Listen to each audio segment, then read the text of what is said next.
This is Pittsburgh, where the Allegheny and Monongahela rivers join to form the Golden Triangle. Pittsburgh, famed for its steel mills and the shimmering glow of its blast furnaces. Pittsburgh, that in 1960 gained new distinction, for the Pirates won their first pennant in 33 years. And they faced the same World Series foe they encountered back in 1927, the fabled New York Yankees. The Bombers again are favored as we open that historic Forbes Field that once was the stamping grounds of the immortal Honus Wagner. Typewriters already are clicking in the press box. The rival managers are the hardy perennial Casey Stengel of the Yankees. In 12 years with the Bombers, old Case has now made the series 10 times. And here's Danny Murtaugh of Pittsburgh, who's a newcomer to these fall classics. On hand early is Ford Frick, commissioner of baseball, who's the supreme authority in the conduct of the World Series. Vern Law, 20-game winner, opens for Pittsburgh. Art Ditmar, who tops Stengel's staff with 15 victories, goes for the Yankees. The umpires are ready for the call to play ball, but first there's the traditional national anthem. The Pirates take the field, and the first game of the series is underway. Tony Kubek watches Vern Law's first pitch. Law fires again, and Kubek slaps a ground ball toward third that caroms off the bag for a base hit. Don Hoke has no chance to make a play.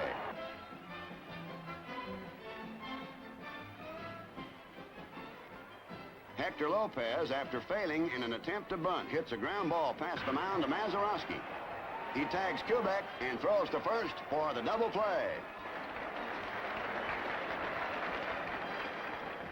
Roger Maris, the New York Yankee slugger, swings and misses on a high pitch that runs the count to 1-1. Law comes down again, but this time Maris connects. And it's a high arching drive to right field. The ball clears the screen easily and drops into the front part of the upper deck for a home run. There was never any doubt about this drive.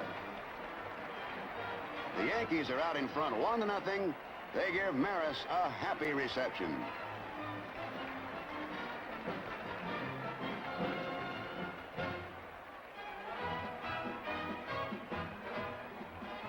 In the Pittsburgh half of the first inning, Bill Verdon walks, and Ditmar is off to a shaky start.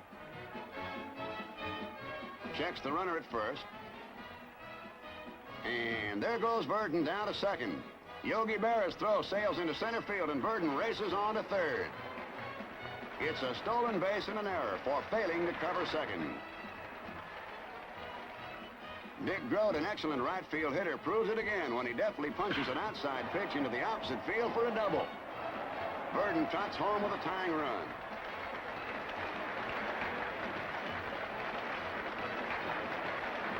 The Yankee bullpen is alive. And out to the mound goes Casey Stengel to talk to his pitcher. But he allows Ditmar to stay in the game. Bob Skinner bounces a single over second, just out of reach of everybody. And Grote sprints home to put the Bucks in the lead 2-1. With one out, Skinner alertly steals second.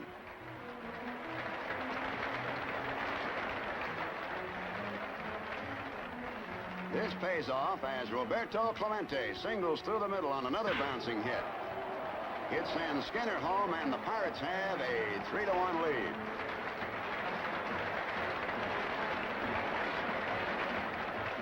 Stengel returns to the mound, and this time removes his starter and calls in Jim Coates, who ends the Pirate rally.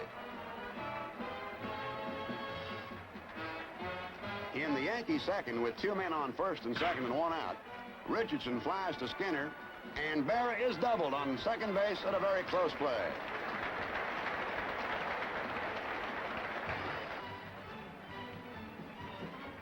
With Dick Grote on first base and 1 out on the Pittsburgh third. Stewart lines a hard single to left field. Grote digs now for third base, but he underestimates the arm of Hector Lopez as well as the sharpness of Stewart's hit. Lopez cuts him down despite a desperate slide by the Pirate captain.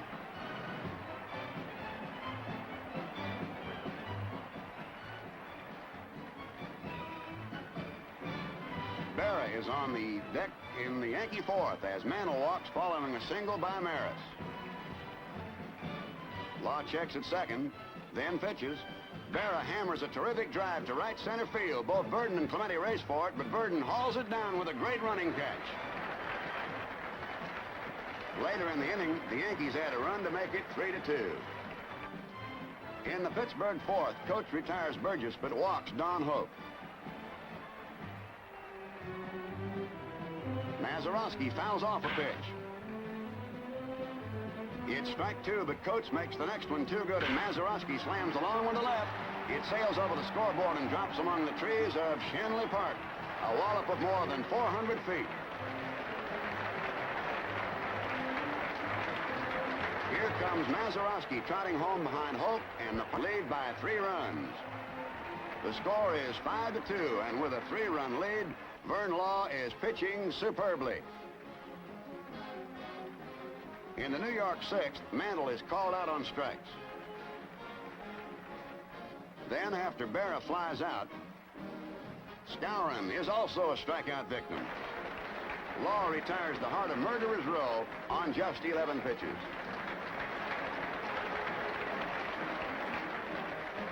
In the Yankee eighth, with the Pirates leading 6-2, Lopez opens with a single to right, and the Bombers are trying to get a rally underway. Maris also singles, and Murtaugh regards the situation as too dangerous as he calls for Elroy Face, the biggest little rescuer in baseball. Law's injured ankle is apparently giving him trouble. First to confront Roy is the mighty Mantle. Face strikes him out. Now comes Berra with a 2-0 count on him. Yogi swings away and lifts a routine fly to Roberto Clemente in right. Skowron tries to salvage something for the Yankees, but he too strikes out. With 12 pitches, Face stops the heart of the Yankee batting order, along with a scoring threat. Elston Howard pinch hits in the ninth with 1 out and Bobby Richardson on first. A swing and a drive to the outside in right field over the right field screen for a home run, which scores Richardson ahead of him to cut the Pirate lead to 6-4.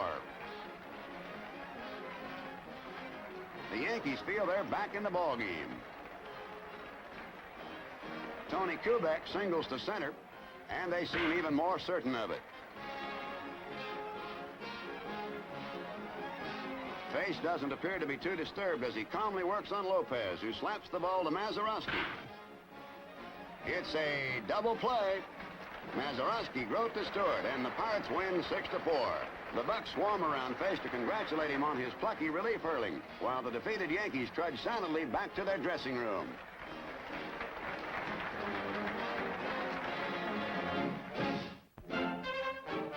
Rain threatens the second game, but fortunately it stops in time. Del Webb and Dan Topping, co-owners of the Yankees, appear happy and confident. The championship record of the Bombers is something of which they are understandably proud.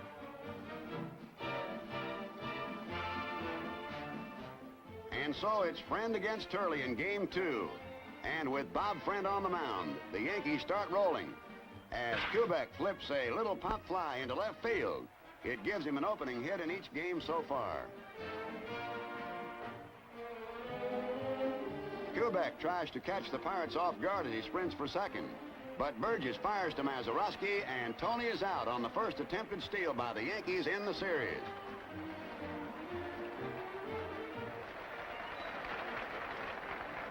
Casey doesn't appear too happy about it.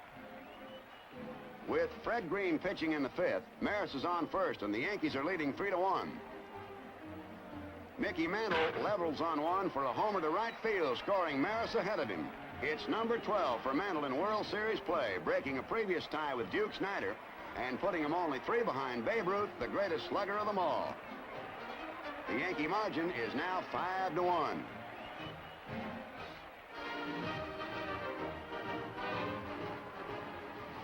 Elston Howard blasts open the sixth with a prodigious triple that crashes off the screen around the light tower in right center. Burden almost seems to scale the wall in a valiant but futile attempt for the ball.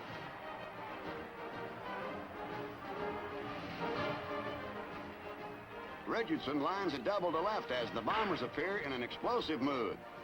And Howard trots home from third to extend the score to 6-1.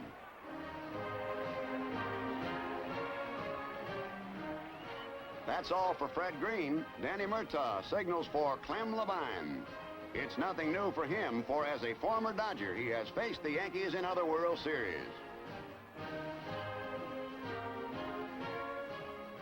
Berra shows no respect. Yogi singles with the bases loaded, scoring McDougal and Kubek.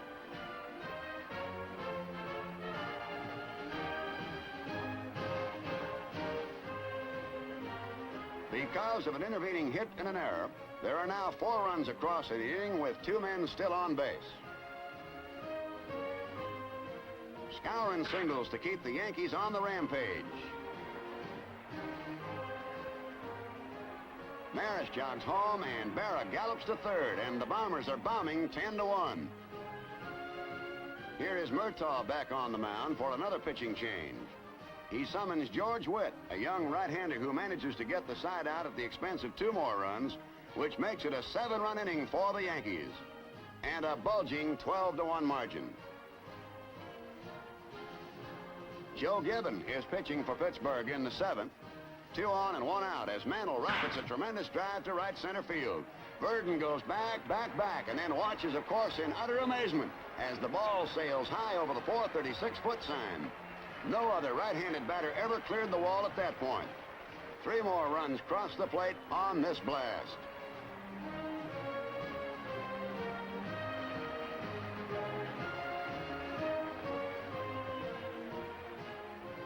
After adding another run in the 9th, the Yanks lead 16-1. Meanwhile, Turley has allowed 13 hits in 8 1/3 innings, but has scattered them very effectively until the 9th. And with 2 runs across, Stengel removes Bullet Bob and brings in southpaw Bobby Shantz, the clever little curveball artist who relieved in 42 games this season. Shantz into the stretch, gets set.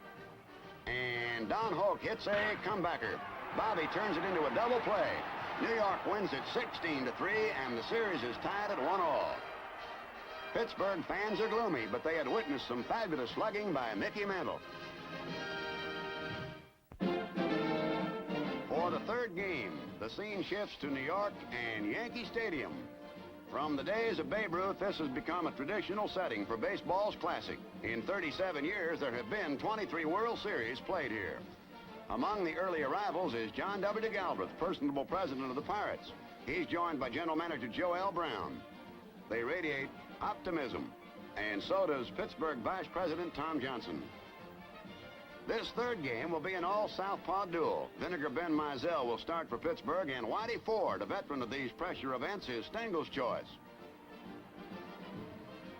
It's appropriate that Ted Williams, one of baseball's all-time stars, should toss out the first ball.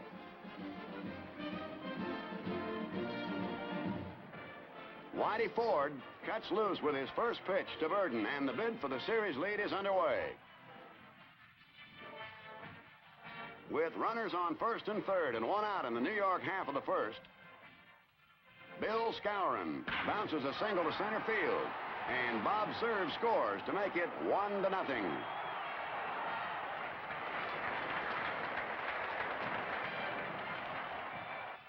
With Mantle on 3rd and Skowron on 1st, Mizell can't find the plate. McDougal walks on 4 pitches, and the bases are loaded.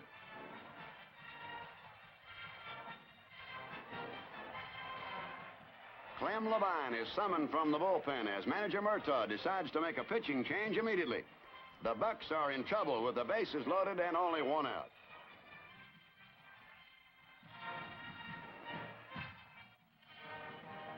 Elston Howard swings mightily and sends a little dribbler down the 3rd baseline. It's good for a hit as well as a run. That still leaves the bases loaded with eager Yankees as Bobby Richardson strides to the plate.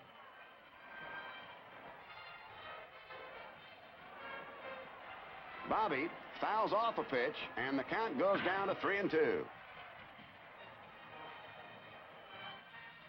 But there's no foul on the next one. He smashes a hard drive to left field, and Saloli goes back, but he doesn't have a chance. It's a grand slam home run for the littlest Yankee of them all. Scoring Skowron, McDougal, and Howard ahead of him, and the New Yorkers lead 6-0. The Bombers congratulate the Mighty Mite, who hit one other home run back on April 30th.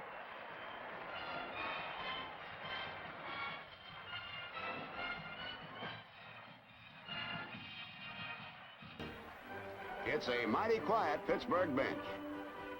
With one out in the Yankee second and Green pitching, Mantle tries to shake up the Pirates a bit, attempting to steal third, but the Bucks aren't napping, and he's out. Smith to Hope.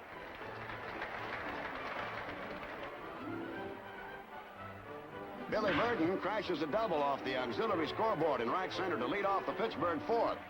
It's the first hit off Ford, but the Yankee lefty remains unruffled and unscored on.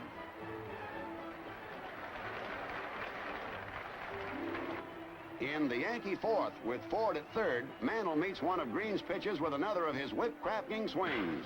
The ball streaks for the left field stands in a sudden hurry, and Samoli gives up the chase as it sails on into the visiting bullpen. The Yankees lead 8-0. Mantle is hard on the heels of Babe Ruth's World Series record.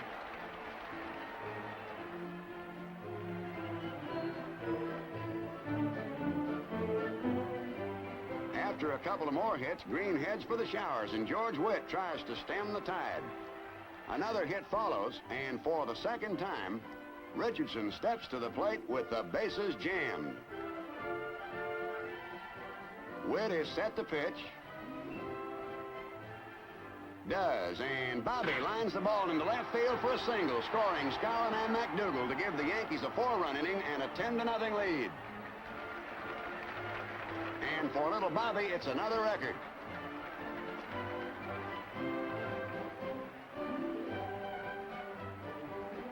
With one out in the Pittsburgh ninth, Dick Grote is retired on a hard smash, Skowron to Ford.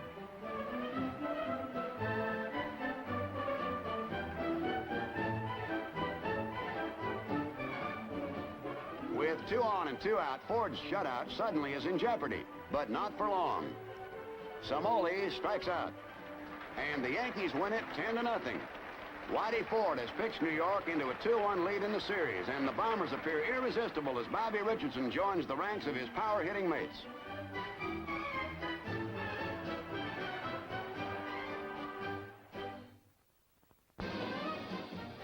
The Yankees have an edge and are eager to press their advantage in the fourth game. The team pitcher makes a handsome cover for the New York program. Mickey Mantle flexes his muscles before the action begins. Law and Ralph Terry are the fourth game starters. In the Yankee half of the first, Bob Cerv greets Law by dropping a looping single into center field on the first pitch.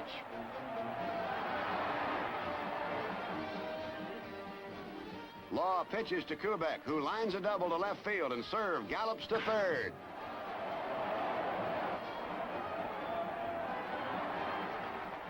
Samoli throws to second, but Tony slides in safely. In just 3 pitches, Law is in deep trouble. With 1 away, Mantle is purposely passed. That brings the dangerous Yogi Berra to the plate, who tops a slow ground ball down to Don Hope. Daringly, Don decides to go for the double play. He tags third, and then unleashes a throw to first base. Dick Stewart stretches. It's close, but the umpire calls Berra out to complete the double play.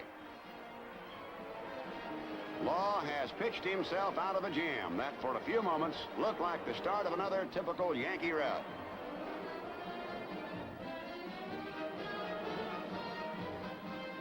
In the Yankee fourth, with the bases empty, Skowron takes the first pitch.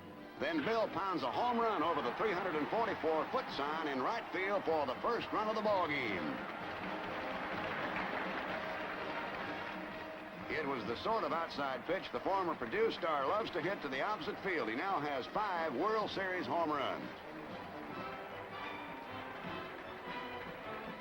With a count of 3-2, Samoli opens the Pittsburgh fifth with a line single to right. It's the first hit off Terry. Here's a pitch to Smokey Burgess, and he pokes a dribbler to Skowron, who tries for a force out at second base. But Samoli is ruled safe on another eyelash decision, and the Buccos have 2 on with nobody out. Now let's get another angle on that play since Kubek is disputing the umpire's call.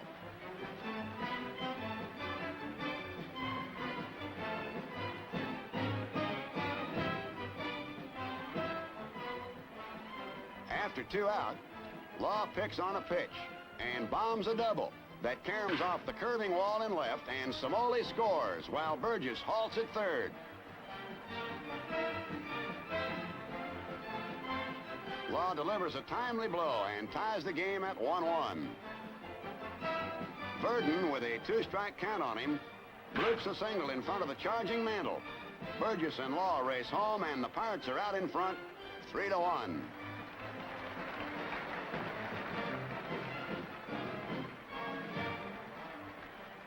After Richardson opens the Yankee 5th with a single, Law strikes out Terry. Bob Serve is also a strikeout victim. Kubek is next, and he too misses a third one as Law fans the side.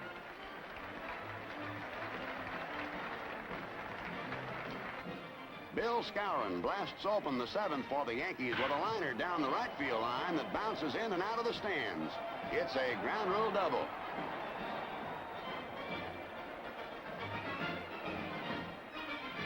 McDougal drops a pop fly. It's a little single into right field, and Coach Frankie Crossetti holds Skowron up at third as Clemente cuts loose a powerful throw to the plate. Danny Murtaugh talking briefly with Vernon Law. With McDougal on first and Skowron on third, Richardson forces McDougal to Skowron scores. So now the Yankees trail by only 3-2. Blanchard bats for Bobby Shantz, who had replaced Terry in the top of the 7th. Johnny singles to right, and Richardson holds second. The tying and winning runs are now on base as the rally keeps rolling.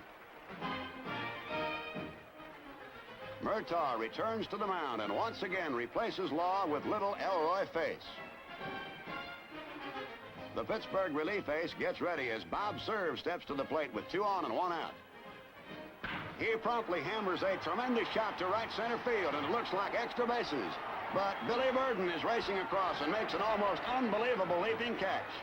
It's the sort of breathtaking play that makes baseball a thrilling game for millions.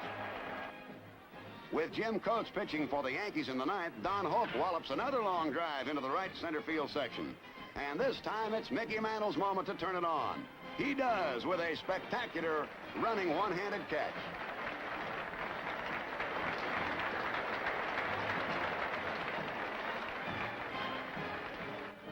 Going into the last half of the 9th, Face is still battling to protect Pittsburgh's 3-2 edge. He pitches, and Bill Skowron greets him with a sizzling shot down the third base line. It's just a blur of white, but Hope gets his glove down for a backhanded stab and throws the moose out. It's one of the most sensational plays in the series.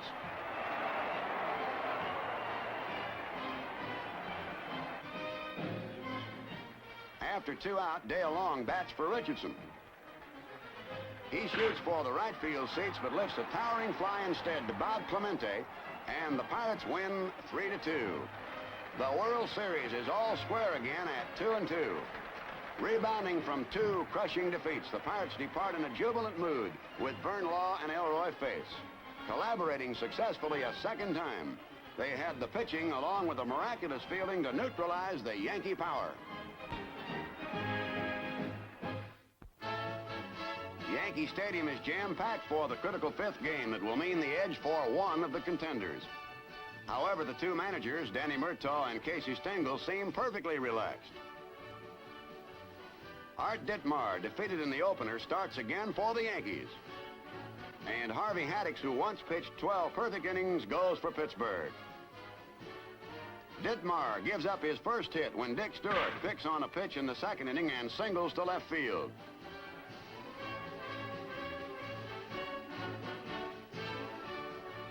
Samoli forces Stewart, but Burgess resumes the attack with a line double that streaks into the right field corner, and the Bucks have runners at 2nd and 3rd.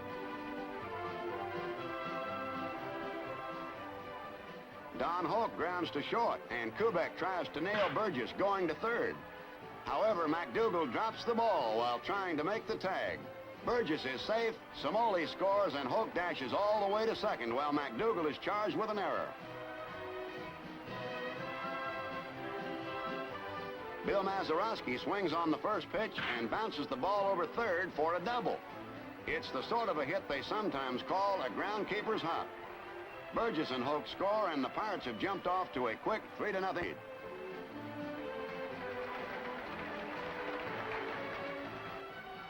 Luis Arroyo replaces Ditmar at this point, and that ends the scoring in the inning. In the Pittsburgh third, Dick Groat gives the Pirates another opening when he leads off by lining a double to left field. The ball caroms around the curving wall before Bob Serve can retrieve it.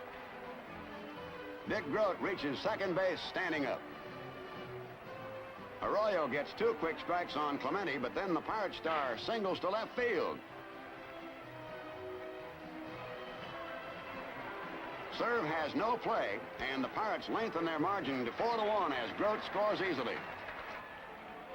With 1 out in the Yankee third, Maris finds a 3-1 pitch to his liking and slugs a home run high into the right field stands. It lands in one of the front rows of the third deck. It's Rogers' second round tripler of the series and reduces the Pittsburgh lead 4-2. Haddix, who has allowed only 3 hits in 5 innings, strikes out Mantle in the 6th.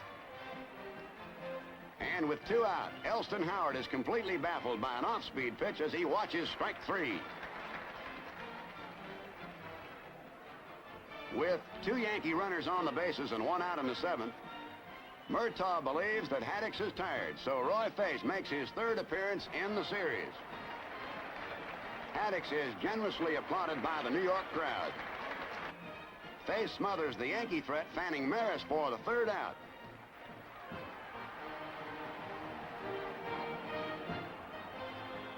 Joe Christopher goes in to run for Burgess in the Pirate 9th.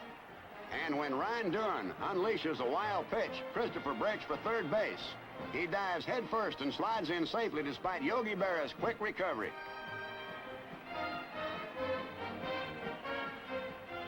Don Hoke then drills a single through the middle, and Christopher jogs home with a run that increases the Pirate lead to 5-2.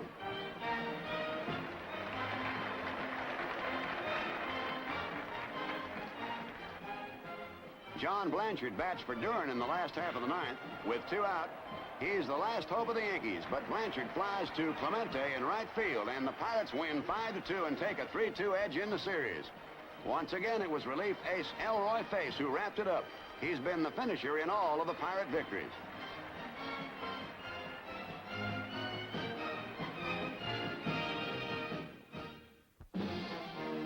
For the 6th game, the World Series shifts back to Forbes Field in Pittsburgh.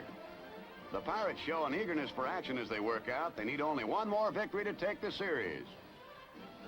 Here is Joe Cronin, American League president. He's no stranger here, having once played for the Pirates. Bob Friend, loser of the 2nd game, will start for Pittsburgh. And Whitey Ford, who's 1-0 in the series, is Stengel's choice to keep the Yankee chances alive. The Pirates take the field for the start of another game in a wild and woolly head-on collision between 2 great teams. In the 3rd, with the Yankees leading 1-0, Kubek goes to first after being hit by a pitch. Maris rips into a waist-high delivery and smashes a double off the right field screen, and Kubek takes 3rd. It was another home run bid by Roger that didn't quite have enough loft. Friend, who survived only 4 innings in the 2nd game, is in serious trouble once more. Bob's next problem is Mantle. He slashes a single over second that tallies Kubek and Maris, and the Yankees are away to a 3-0 lead.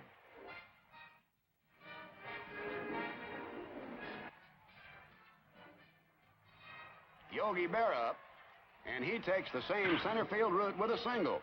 But Mazeroski comes close to this one as he tries for a diving stop. Mantle takes 3rd on the hit. And this brings out Danny Murtaugh. The luckless Bob Friend is removed again as Tom Chaney comes on.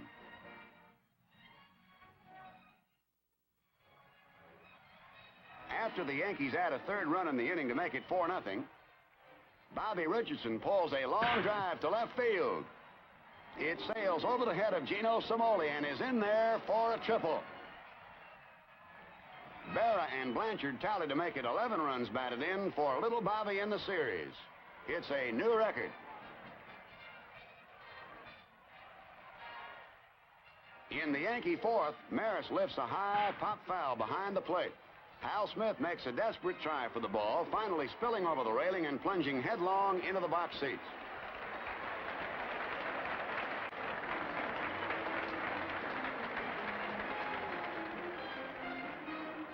After Blanchard doubles in the Yankee seventh, Richardson cracks out another triple.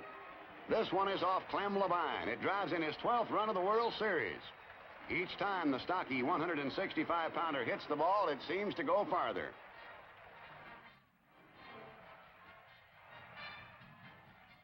Whitey Ford checks signals with Blanchard. With one out in the ninth, Samoli singles to right field to revive Pirate hopes of ruining Ford's bid for a second shutout in the series.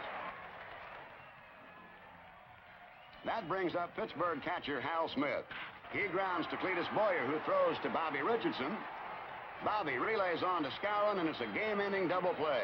New York wins 12-0 to tie the series 3-3. Ford's pitching again proves invincible. And so this is it, the seventh and decisive battle in the World's Championship. The fans already are caught up in the excitement. Warren Giles, president of the National League, beams with supreme confidence in his rebounding Bucks. Vern Law will carry the hopes of the Pirates, while the Yankees put their faith in Bob Turley. The Pirates come charging out of their dugout, and the tense struggle is underway. With 2 out in the Pittsburgh first inning, Bob Skinner draws a walk. Rocky Nelson takes a pitch that comes in too low for a ball. Turley takes his time, then with a count of 2-1, Rocky lashes at the next pitch and pulls the ball to right field. Maris retreats to the wall, but it's a vain effort. It's a powerful drive high over the screen for a home run. Bob Skinner scores ahead of Rocky, and the Pirates grab an early 2-0 lead on Nelson's long wallop into the seats. And Stengel isn't a bit happy about it. In the Yankee second with 1 out, Yogi Berra tries to push the ball down the left field line, but Hoke makes a dazzling stop. The spirit of the Pirates is at a high pitch. They're battling on every play. Hoke scrambles back to his feet and throws Berra out.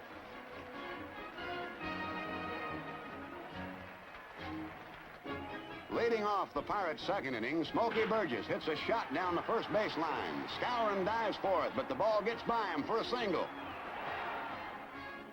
Casey Stengel decides he can't gamble further on Turley and calls in Bill Stafford.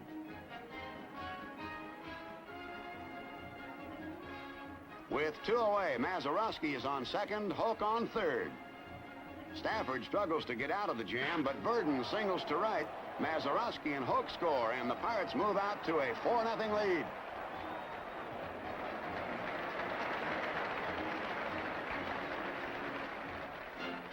In the Yankee fifth, Skowron takes a full cut at Law's pitch for another long opposite field drive. It's a home run into the right field stands. That's the second homer of the series for the Musketeer first sacker, both to right field. It reduces the Pittsburgh margin to 4-1.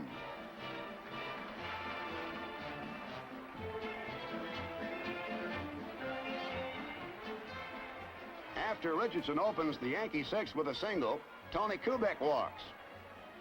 Murtaugh has a long conference with Law. And he finally decides that a change is in order, sending out a signal for Mr. Bullpen Elroy Face. After retiring one man, Face is solved for a single to center by Mantle. Grote's desperate dive for the ball is short of the mark, and Richardson scores while Kubek takes third.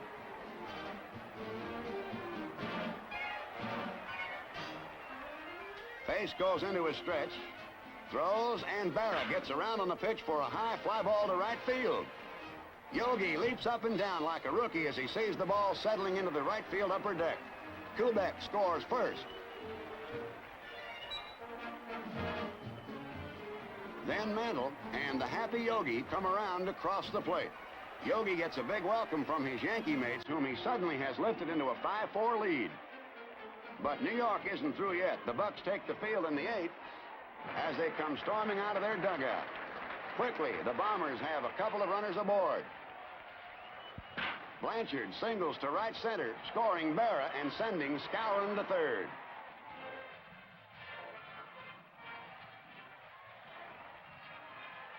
Cletus Boyer keeps the rally rolling as he lines a double into the left field corner.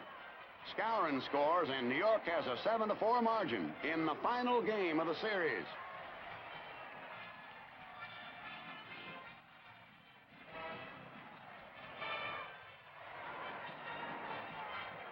In the Pittsburgh eighth, Samoli bats for face and singles to right center off Bobby Shantz, who so far has pitched 5 shutout innings in relief.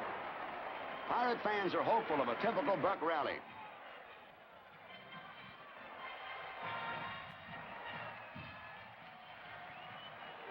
Shantz checks the runner. And then Bill Burden slaps a ground ball to short that looks like an easy double play ball. A bad hop, and Kubek is struck on the neck. Richardson comes over to give him aid. It's a bad break for Tony and the Yankees.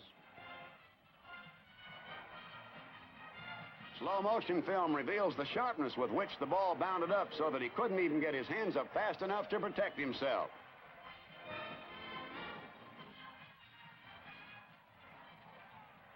Both Yankee trainers rush out to administer first aid.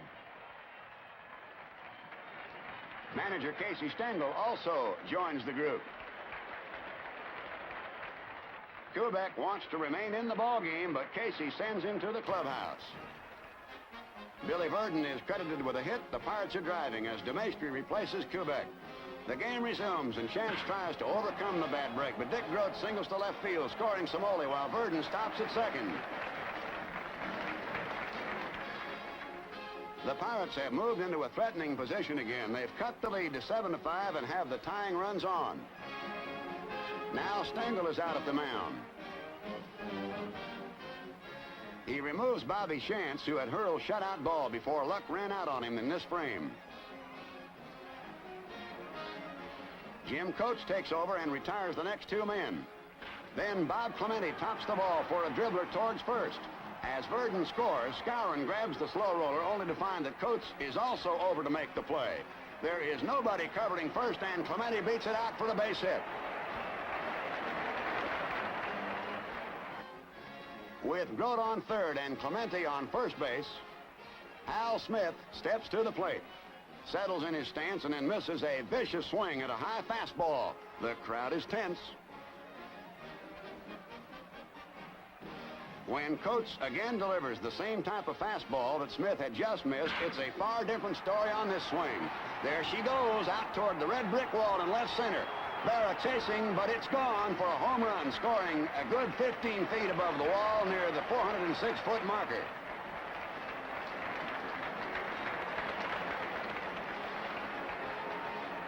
Groat and Clemente leaping up in glee as they reach the plate. The Pittsburgh crowd going wild. And here comes Hal Smith around third base, and a reception committee is awaiting him. The Pittsburgh fans have the steel girders throbbing like tuning forks with thunderous cheers. The Bucks have come back into the lead 9-7. A downhearted Coates leaves the game as Stengel is back to make another pitching change. And Ralph Terry answers the alarm this time and retires the side. The crowd is still in a rather joyous uproar. But Bob Friend, the new Pirate pitcher, gets in trouble immediately when Bobby Richardson opens the Yankee ninth by dropping a looping single among Groat, Skinner, and Burden in center field. Dale Long bats for Joe DeMaestri and singles to right, and Richardson stops at second. Within a matter of minutes, the Yankees have the tying runs on with nobody out. It's Murtaugh's turn to go to the mound again, and after a brief huddle, he calls upon Harvey Haddix. The slender lefty doesn't work often in relief, but there's a long winter ahead to rest.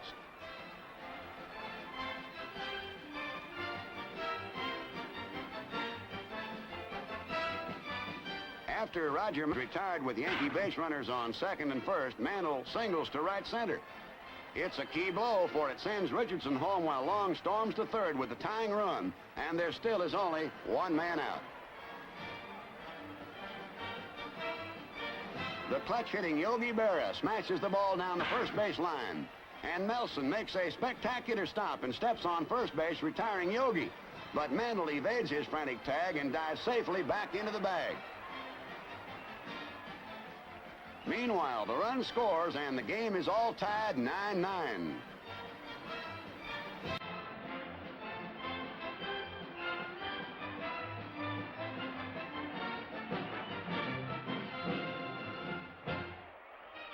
Bill Mazeroski, leading off the Pirate ninth, watches the first pitch for a ball. Terry, very cautious, takes a lot of time getting the signal and eyeing the batter, but here comes the pitch. And there she goes. It's a long one to left field that's heading for the wall as Berra keeps going back, and you can kiss it goodbye. It's a home run for Mazeroski, and the Pirates win 10-9 to become the new baseball champions of the world.